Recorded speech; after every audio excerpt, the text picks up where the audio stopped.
ಹೌದು, ನೀನು ಊಟ ಮಾಡಿದ್ಯಮ್ಮ? ನನ್ನ ವಿಷಯ ಬಿಡಮ್ಮ, ನಾನು ಆಮೇಲೆ ತಿಂತೀನಿ, ನೀನು ತಿನ್ನು. ಹಾಗಲ್ಲ ರಾಧಿಕಾ, ನೀನು ಊಟ ಮಾಡು, ನಾನು ತಿನ್ನಿಸ್ತೀನಿ, ತಿನ್ನು.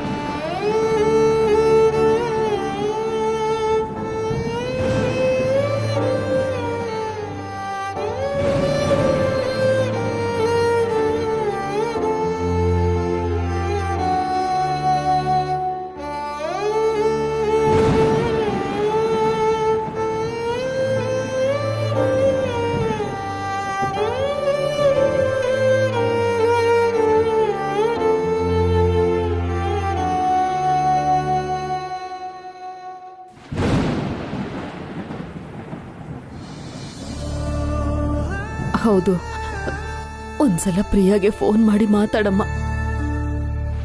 ಅಪ್ಪ ಇಲ್ಲ ಅಂತ ಅವಳಲ್ಲಿ ಎಷ್ಟು ಗೋಳಾಡ್ತಿದ್ದಾಳೋ ಏನೋ. ನಿಮ್ಮ ಅಪ್ಪನ್ಗೆ ಚಿಕ್ಕದೊಂದು ಗಾಯ ಆದ್ರೂ ಕೂಡ ಅವಳು ತಡ್ಕೋತಾ ಇರ್ಲಿಲ್ಲ. ಅಂಥದ್ರಲ್ಲಿ ಇನ್ ಮುಂದೆ ಅವ್ರ ಅಪ್ಪನೇ ಇಲ್ಲ ಅಂದ್ರೆ ಅವಳು ಎಷ್ಟು ನೊಂದ್ಕೊಂಡಿರ್ತಾಳೆ. ನಾನು ಪ್ರಿಯಾ ಜೊತೆ ಮಾತಾಡ್ತಾನೆ ಇದ್ದೀನಮ್ಮ, ಮತ್ತೊಂದ್ಸಲ ಮಾತಾಡ್ತೀನಿ, ನೀನ್ ಸಮಾಧಾನ ಮಾಡ್ಕೋ.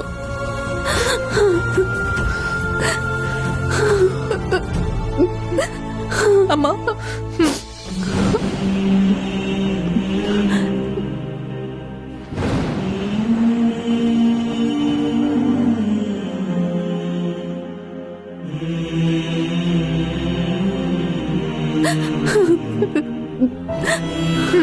ಸಾಕಮ್ಮ, ಒಂತುತ್ತು.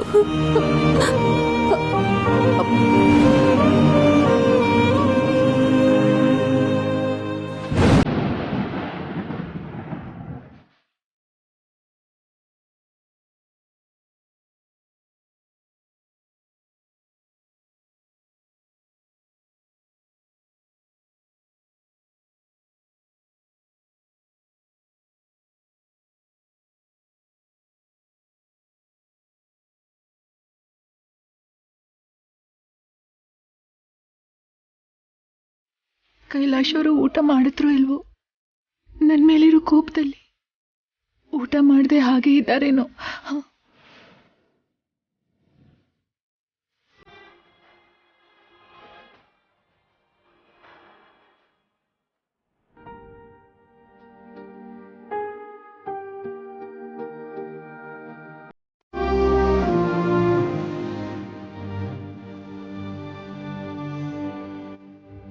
ಭಾವ, ಮಜ್ಜಿಗೆ ಕೇಳಿದ್ಯಲ್ಲ, ತಗೋ. Thank you.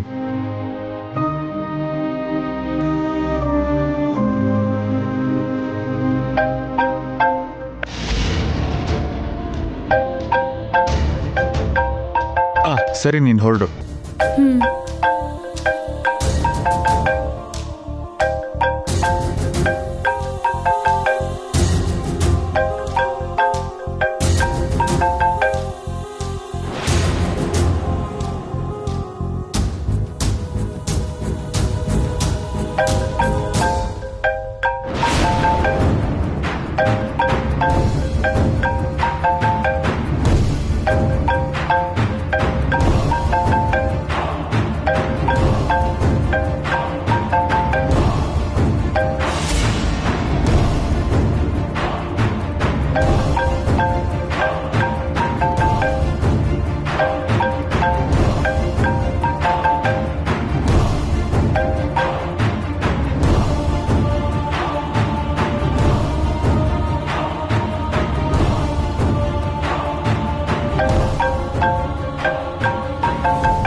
Radhika phone receive ಮಾಡೋದಕ್ಕೂ ಭಾವಂಗ್ ಇಷ್ಟ ಆಗ್ತಿಲ್ಲ ಅಂದ್ರೆ ಇಬ್ರ ಮಧ್ಯೆ ದೊಡ್ಡ ಜಗಳಾನೇ ಆಗಿದೆ.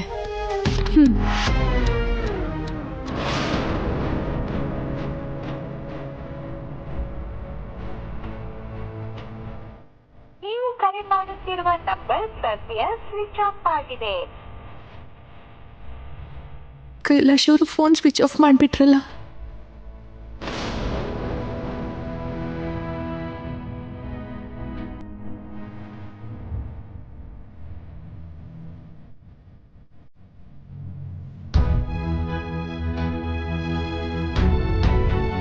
ಇನ್ನೊಂದ್ಸಲ ಟ್ರೈ ಮಾಡ್ತೀನಿ. ನೀವು ಕರೆ ಮಾಡುತ್ತಿರುವ ನಂಬರ್ ಸದ್ಯ ಸ್ವಿಚ್ ಆಫ್ ಆಗಿದೆ. ದಯವಿಟ್ಟು ಸ್ವಲ್ಪ ಸಮಯದ ನಂತರ ಪ್ರಯತ್ನಿಸಿ.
ಪ್ರಿಯಾ ಈ ಮನೆಗೆ ಬಂದಾಗಿಂದ ಅವಳ ಮಾತು ನಿಂತಿರ್ಲಿಲ್ಲ, ಹುಡುಗಾಟ ಕಮ್ಮಿ ಆಗಿರ್ಲಿಲ್ಲ, ತರಲೆ ಮಾಡೋದಂತೂ ನಿಲ್ಸೇ ಇರಲಿಲ್ಲ.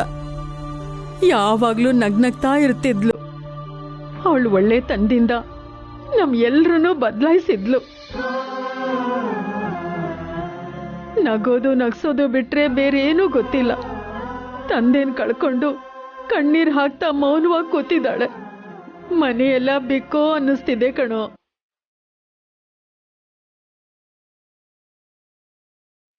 ಹೇಗೋ ಏನೋ ಅವಳು ಮುಂಚಿನ ಥರನೇ ಆಗೋ ಹಾಗೆ ಮಾಡಬೇಕು ಅಮರ್. ನನ್ನ ಪ್ರಯತ್ನ ನಾನು ಮಾಡ್ತಾ ಇದ್ದೀನಿ ಅಜ್ಜಿ. ಆದರೆ ಪ್ರಿಯಾ ಪರಿಸ್ಥಿತಿ ನೋಡ್ತಿದ್ರೆ ತಂದೆನ ಕಳ್ಕೊಂಡಿರೋ ನೋವಿಂದ ಬೇಗ ಆಚೆ ಬರ್ತಾಳೇನೋ ನಂಬಿಕೆನೇ ಬರ್ತಿಲ್ಲ. ಊಟನೂ ಸರಿಯಾಗಿ ಮಾಡ್ತಿಲ್ಲ. ನಂಗೆ ಅದೇ ಭಯ ಆಗ್ತಿದೆ. ಎಷ್ಟಾದ್ರೂ ಹೆತ್ತು ತಂದೆ ಅಲ್ವೇನೋ. ಅವಳನ್ನ ಅವಳ ಪಾಡಿಗೆ ಒಂಟಿಯಾಗಿ ಬಿಡದೆ ಅವಳ ಪಕ್ಕದಲ್ಲೇ ಇದ್ದು ಪ್ರೀತಿ ತೋರಿಸಿ ಆದಷ್ಟು ಬೇಗ ಅವಳನ್ನ ಮೊದ್ಲಿನ ತರ ಮಾಡ್ಬೇಕು ಕಣೋ. ಅಷ್ಟೇ ಅಲ್ವಾ ಅಜ್ಜಿ? ನಾನ್ 2 ನಿಮಿಷದಲ್ಲಿ ಅದ್ಕೆ ನೋವೆಲ್ಲ ಮಾಯ ಮಾಡಿ ಅವ್ರನ್ನ ಖುಷಿ ಪಡಿಸ್ತೀನಿ. ಹೇಗೆ ಹೇಗೆ ಅಂತ ನಿಮ್ಗೆ ಗೊತ್ತಾಗುತ್ತೆ. ನೀವಿಬ್ರು ನನ್ನ ಫಾಲೋ ಮಾಡಿ. ಏನ್ ಮಾಡ್ತಾಳ ಇವಳು?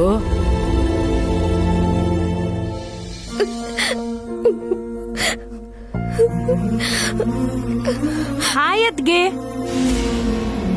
ನಿಮ್ಗೊಂದ್ ಜೋಕ್ ಹೇಳಲಾ? ನನ್ ಕ್ಲಾಸ್ ಕಾಂಪಿಟೇಷನ್ಗೆ ಆಲ್ಟ್ರೇಷನ್ ಮಾಡ್ಕೊಡು ಅಂತ ಡ್ರೆಸ್ ಕೊಟ್ಟಾಗ ನೀವ್ ಅದನ್ನ ಹಾಳ್ ಮಾಡಿದ ವಿಷಯ ನನ್ ಫ್ರೆಂಡ್ಸಿಗೆ ಹೇಳ್ದಾಗ ಅವರು ಬಿದ್ದು ಬಿದ್ದು ನಗ್ಬಿಟ್ರು.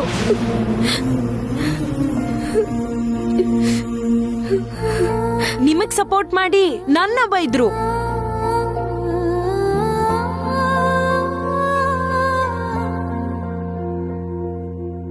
ಯಾಕದ್ಗೆ ನಿಮಗ್ ನಗು ಬರ್ಲಿಲ್ವಾ? ಅದ್ಕೆ ನಾವಿಬ್ರು ಸೇರಿ ಕಣ್ಮೇಲೆ ಕುಕುಂಬರ್ ಇಟ್ಕೊಂಡು ಹಾಡ್ ಕೇಳ್ತಾ ಕೂಲ್ ಡ್ರಿಂಕ್ಸ್ ಕುಡಿತಾ ಎಂಜಾಯ್ ಮಾಡೋಣ ಬನ್ನಿ.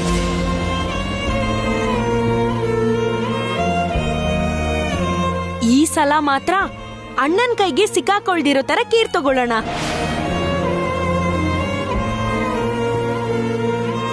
ಪ್ಲೀಸ್ ನೇಹಾ, ನಂಗೆ ಇರಿಟೇಟ್ ಮಾಡ್ಬೇಡ.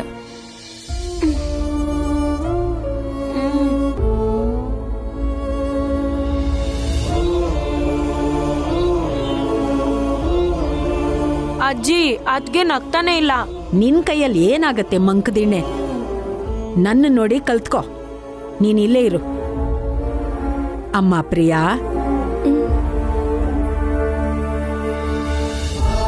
ಮೊನ್ನೆ ನಾನು 2 ದಿನ ಊರ್ಗ್ ಹೋಗಿದ್ನಲ್ಲ, ಅಲ್ಲಿ ಬರೀ 3 ವರ್ಷದ ಹುಡುಗ. ಅಪ್ಪ ಅಮ್ಮ ಅವನ್ಗೆ ಚಾಕ್ಲೇಟ್ ಕೊಟ್ಟಿಲ್ಲ ಅಂತ ಅವರಿಬ್ರ ಮೇಲೂ ಆ ಊರಿನ ಪೊಲೀಸ್ ಸ್ಟೇಷನ್ಗೆ ಹೋಗಿ ಕೇಸ್ ಹಾಕದ್ನಂತೆ.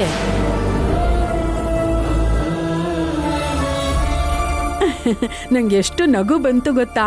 ಆ ವಿಷಯ ನೆನ್ಸ್ಕೊಂಡ್ರೆ ಈಗ್ಲೂ ನಗು ಬರುತ್ತೆ ನಂಗೆ.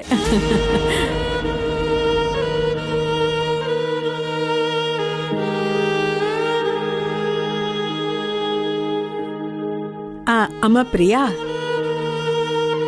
ನೀನ್ ಮೊನ್ನೆ ನಂಗೆ ಫೇಶಿಯಲ್ ಮಾಡಿದಾಗ ಶುರುನಲ್ಲಿ ನನ್ ಮುಖ ಎಲ್ಲ ಕಪ್ಪಾಗ್ಬಿಟ್ಟಿದ್ರು, ಆಮೇಲೆ ಮಿರ ಮಿರ ಅಂತ ಮಿಂಚ್ತಾ ಇತ್ತು ಗೊತ್ತಾ, ಹರಿಯದ್ ಹುಡುಗಿ ತರ.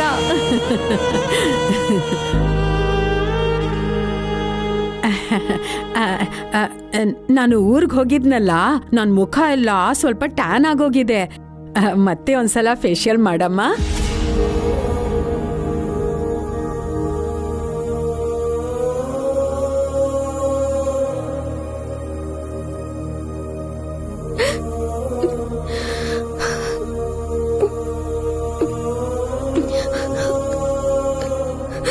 ಪ್ರಿಯಾ,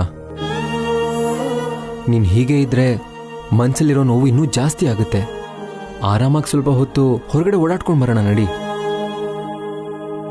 ಹೊರಗಡೆ ಗಾಳಿ ಕುಡಿದ್ಮೇಲೆ ಸ್ವಲ್ಪನಾದ್ರೂ ಸಮಾಧಾನ ಆಗ್ಬಹುದು. ಪ್ಲೀಸ್ ಪತಿರಾಯ್ರೆ, ನನ್ನ ಪಾಡಿಗೆ ನಾನು ಬಿಟ್ಬಿಡಿ. ನೀವು ಹೀಗೆ ಮಾತಾಡ್ತಿದ್ರೆ ನನ್ನ ನೋವೇನೋ ಜಾಸ್ತಿ ಆಗ್ತಿದೆ. ಅರ್ಥ ಮಾಡ್ಕೊಳ್ಳಿ. ಅಜ್ಜಿ ನಡಿ.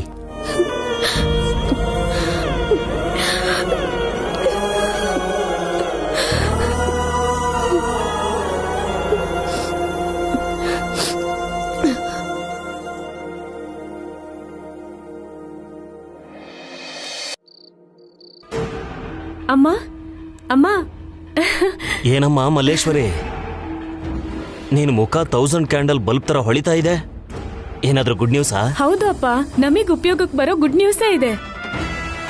ಏನೇ ಅದು? ಭಾವಂಗೆ ರಾಧಿಕಾ ಫೋನ್ ಮಾಡಿದ್ಲಮ್ಮ. 2-3 ಸಲ ಕಟ್ ಮಾಡಿ ಕೊನೆಗ್ ಮಾತಾಡಕ್ ಇಷ್ಟ ಇಲ್ದೆ ಫೋನ್ ಸ್ವಿಚ್ ಆಫ್ ಮಾಡ್ಬಿಟ್ಟ. ಅಂದ್ರೆ ಯಾವಾಗ್ಲೂ ಹೆಂಡತಿ ಗುಂಗಲಿರೋ ಕೈಲಾಶ್ ಈಗ ಫೋನಲ್ಲೂ ಕೂಡ ರಾಧಿಕಾ ಜೊತೆ ಮಾತಾಡಲ್ಲ ಅನ್ನೋಷ್ಟು ಕೋಪ್ತಳಿದ ನಾನು. ಊಟಿಲೇ ಇವರಿಬ್ರು ಮಧ್ಯೆ ಏನೋ ನಡೆದಿದೆ. ಏನ್ ನಡೆದ್ರೆ ಏನಂತೆ, ನಾವು ಸೃಷ್ಟಿ ಮಾಡ್ಬೇಕಂತಿದ್ದ ಜಗಳನ ಅವ್ರಾಗವ್ರೆ ಸೃಷ್ಟಿ ಮಾಡಿದ್ದಾರೆ. ಮಲ್ಲೇಶ್ವರಿ, ಈ ಅವಕಾಶನ ನೀನ್ ಚೆನ್ನಾಗಿ ಬಳಸ್ಕೊಂಡು ಇನ್ಯಾವತ್ತೂ ನಿಮ್ ಭಾವ ಹೆಂಡತಿ ಮುಖ ನೋಡದೇ ಇರೋ ಹಾಗೆ ಮಾಡ್ಬೇಕು. ಏನ್ ಮಾಡ್ಬೇಕಮ್ಮ? ಈಗ ನಿಮ್ ಭಾವನ್ನ ಸ್ವಂತ ಮಾಡ್ಕೊಳ್ಳೋದು ನಿನ್ ಕೈಯಲ್ಲೇ ಇದೆ. ಈ ಮನೆ ಸೊಸೆಯಾಗಿ ಮನೆ ಕೆಲ್ಸ ಎಲ್ಲ ನೀನೇ ಮಾಡ್ಬೇಕು. ಅವ್ರು ಕೇಳ್ದೆ ಹೋದ್ರು ನಿಮ್ ಅತ್ತೆಗೂ ನಿಮ್ ಭಾವಂಗೂ ಬೇಕಿರೋದೆಲ್ಲ ನೀನೇ ಕೇಳಿ ಮಾಡ್ತಿರ್ಬೇಕು.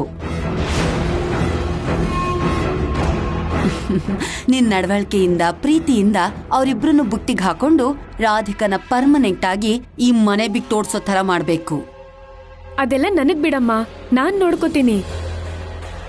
ಬೆಳಿಗ್ಗೆ ಎದ್ದು ಬಾಗ್ಲು ಮುಂದೆ ರಂಗೋಲಿ ಹಾಕೋದ್ರಿಂದ ಹಿಡಿದು ರಾತ್ರಿ ನಿದ್ದೆ ಮಾಡೋವರೆಗೂ ಸೊಸೆಯಾದವಳು ಮಾಡೋ ಕೆಲ್ಸನೆಲ್ಲ ಮಾಡಿ ಭಾವನ್ ಮುಂದೆ ಅತ್ತೆ ಮುಂದೆ ಭೇಷ್ ಅನ್ಸ್ಕೋತೀನಮ್ಮ.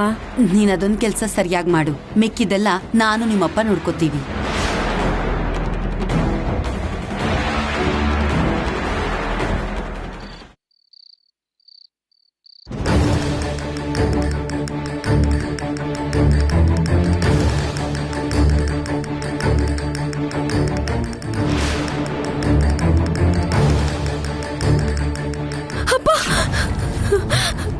ಪ್ರಿಯಾ,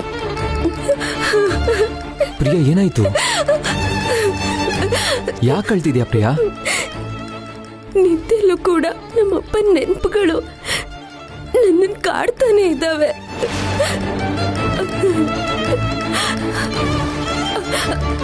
ಅವ್ರು ನಮ್ಮ ಜೊತೆ ಇಲ್ಲ ಅನ್ನೋದನ್ನ ನೆನಪು ಮಾಡಿ ನನಗೆ ನೋವು ಕೊಡ್ತಾನೆ ಇದೆ.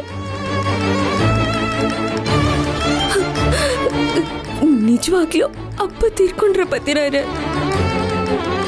ಇನ್ಮೇಲೆ ವಾಪಸ್ ಬರಲ್ವಾ?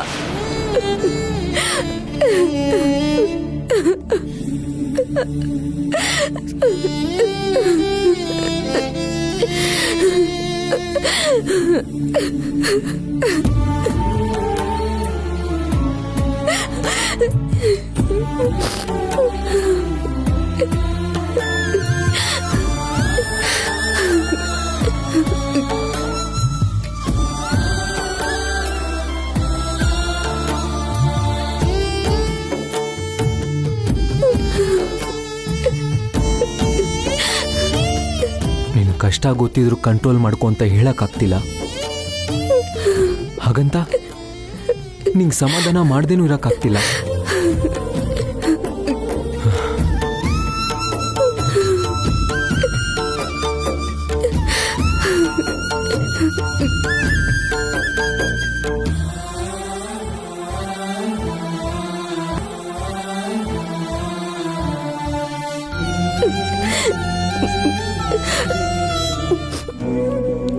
ಜೀವನ ಅಂದ್ರೆ ಹಾಗೆ ಪ್ರಿಯಾ. ಮನ್ಸಿಗೆ ಹಚ್ಕೊಂಡವರು ಸಡನ್ ಆಗಿ ದೂರ ಆದ್ರೆ ಮನ್ಸಿಗೆ ಮೋಡ ಕವಿಯುತ್ತೆ, ಕಣ್ಣೀರಿನ ನದಿನೇ ಹರಿಯುತ್ತೆ. ಸಾಂತ್ವನ ಅಣೆಕಟ್ಟು ಒಡೆದು ಹಾಕಿ ಪ್ರವಾಹ ಆಗುತ್ತೆ.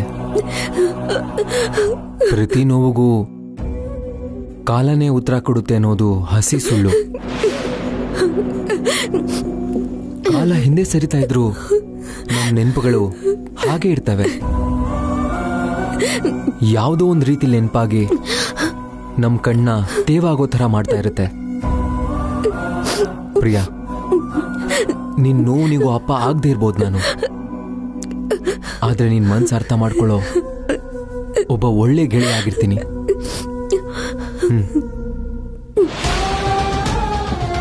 ಪ್ರಿಯಾ,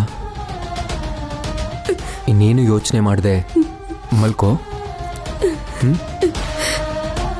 ಮಲ್ಕೋ.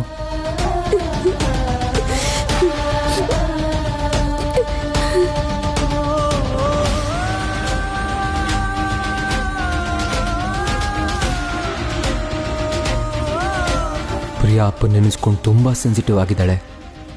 ಅವಳು ಹಾಗೆ ಅಳ್ತಾ ಇದ್ರೆ ನಂಗೆ ತಡ್ಕೊಳಕ್ಕಾಗ್ತಿಲ್ಲ. ಹೇಗಾದರೂ ಮಾಡಿ ಅವಳು ಮೊದಲಿನ ಥರ ಆಗೋ ಹಾಗೆ ಮಾಡಬೇಕು. ಎಳೆ ಮಗು ಥರ ಜೋಪಾನವಾಗಿ ನೋಡ್ಕೋಬೇಕು.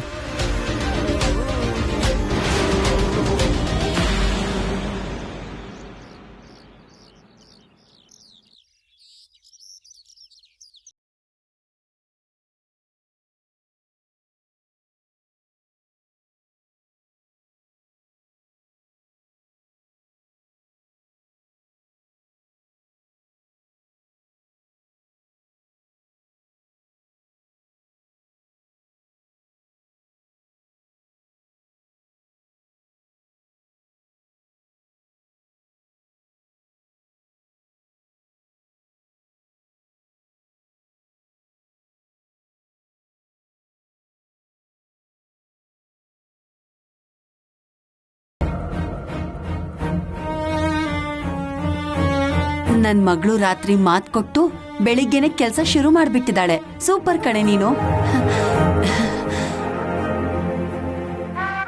ಏನಂದ್ರೆ ಏನಂದ್ರೆ ಏನಂದ್ರೆ ಏನಂದ್ರೆ ಏನೇ ಅದು ಒಳ್ಳೆ ಪ್ರಳಯ ಆಗಿರೋ ತರ ಕೂಗ್ತಾ ಇದೆಯಲ್ಲ. ಪ್ರಳಯ ಆಗೋದಲ್ಲಯ್ಯ, ನಮ್ಮ ಅದೃಷ್ಟದ ದೀಪ ಉರಿತಾ ಇದೆ. ಮಲ್ಲೇಶ್ವರಿ ಬೆಳಿಗ್ಗೆನೆ ಎದ್ದು ಮನೆ ಕೆಲ್ಸ ಎಲ್ಲ ಶುರು ಮಾಡ್ಬಿಟ್ಟಿದ್ದಾಳೆ. ಈ ಕೆಲ್ಸನ ಮೊದ್ಲೇ ಮಾಡಿದ್ರೆ ನಮ್ಮ ಆಸೆ ಮೊದ್ಲೇ ಈಡೇರ್ತಿತ್ತಲ್ವೇನೆ.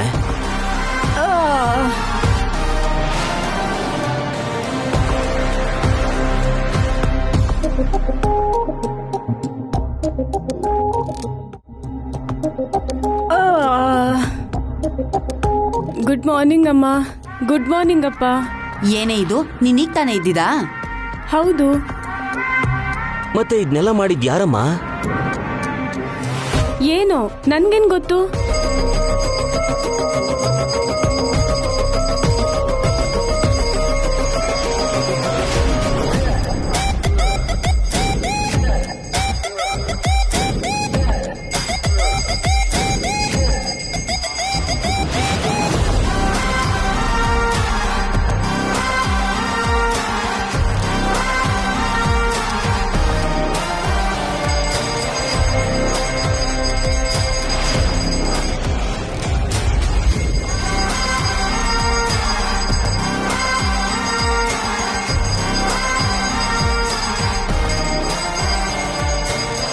ಪೂಜೆ ಮಾಡ್ತಿರೋದು ಯಾರು? ರಾಧಿಕಾ.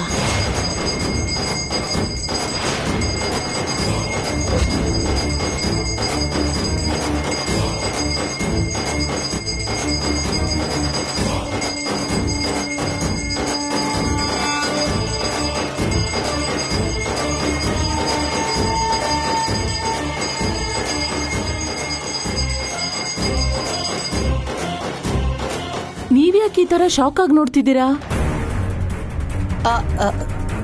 ಅಂದ್ರೆ ರಾಧಿಕಾ ತವ್ರ ಮನೇಲಿ ಇದ್ಲಲ್ಲ, ಯಾವಾಗ ಬಂದ್ಲು ಅಂತ. ಬೆಳಗಿನ ಜಾವಾನೇ ಬಂದ್ಲು.